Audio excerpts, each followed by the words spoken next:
ఇంకెంతో చేయవలసి ఉన్నది అవన్నీ చెప్పడానికి. కాబట్టి ఆయన ఆర్బీఐలో ఈ సహకార సంఘాల తరఫున డైరెక్టర్ గారు సతీష్ గారు కూడా వచ్చున్నారు.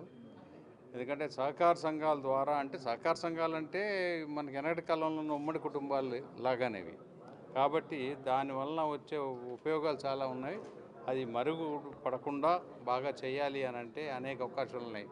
ఒక డైరీ అని కాదు, పౌల్ట్రీ అని కాదు, అగ్రికల్చర్ ప్రొడక్ట్స్ కానీ, తర్వాత వ్యవసాయ ఉత్పత్తుల్ని మళ్ళీ అదర్ ప్రొడక్ట్స్ కింద చేయటానికి అనేక మంది యాక్చువల్గా నార్త్ ఇండియాలో ఇంకా ఎక్కువ బెటర్గా చేస్తున్నారు నా అభిప్రాయం ప్రకారం. సౌత్ ఇండియాలో ఇంకా చాలా తక్కువ ఉంది.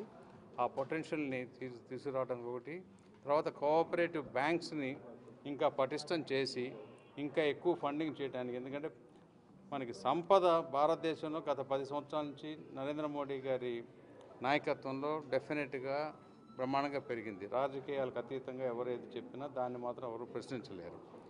ఆ సంపదని అన్ని రంగాల్లో కూడా కరెక్ట్గా డిస్ట్రిబ్యూట్ చేస్తే సహకార రంగానికి ఒక ఎక్కువ ఇంకా బడ్జెట్ ఇంకెక్కువ చేస్తే కూడా చేయాలి. అంటే ఇక్కడ ఎవరైతే ట్రైనర్స్ ఉన్నారో, ఎందుకంటే ఈ సంఘాలను ఎలా నడుపుకోవాలి, క్రమశిక్షణతో ఎలా నడుపుకోవాలి అనడానికి చాలా కొంతమందే ఉన్నారు.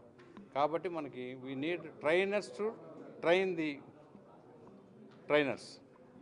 అట్లా ఉంటే ఎక్స్పాండ్ అవుద్ది. లేకపోతే ఎక్కడో ప్రకాశం జిల్లానో, కృష్ణా జిల్లానో, లేకపోతే ఎన్టీఆర్ జిల్లాలోనో అక్కడ ఇక్కడ కొన్ని జరుగుతూ ఉంటే మన రాష్ట్రం మొత్తం, రాష్ట్రాలు, తర్వాత దేశం మొత్తం కూడా కోఆపరేటివ్ సొసైటీ కనుక ఎక్కువ పెరిగితే తలసరి ఆదాయం పెరుగుద్ది. సంపద సృష్టించడం అంటే ఇది ఒక పెద్ద మార్గం. సంపద సృష్టించడం, తలసరి ఆదాయం పెంచడం, జీవన ప్రమాణాలు పెరగటం. ఇప్పుడు క్యాన్సర్ ఎందుకు పెరుగుతూ ఉంది? కేవలం హైబ్రిడ్ ప్రొడక్ట్స్, పొల్యూటెడ్ ప్రొడక్ట్స్ తినటం మూలాన అవుతూ ఉంది. అదే కనుక న్యాచురల్ ప్రొడక్ట్స్ అయితే అది రాదు. దాని మూలాన ఈరోజు భారతదేశంలో food industry and health industry అంటారు, ఫార్మసీ, అవి పెరుగుతున్నాయంటే కేవలం రోగులు ఎక్కువ అవుతున్నారు, ప్రొడక్టివిటీ పెరుగుతుంది. హ్యాపీనెస్ ఇండెక్స్ పెరగాలి అనంటే ఈ సహకార సంఘాలని మనం సపోర్ట్ చేసి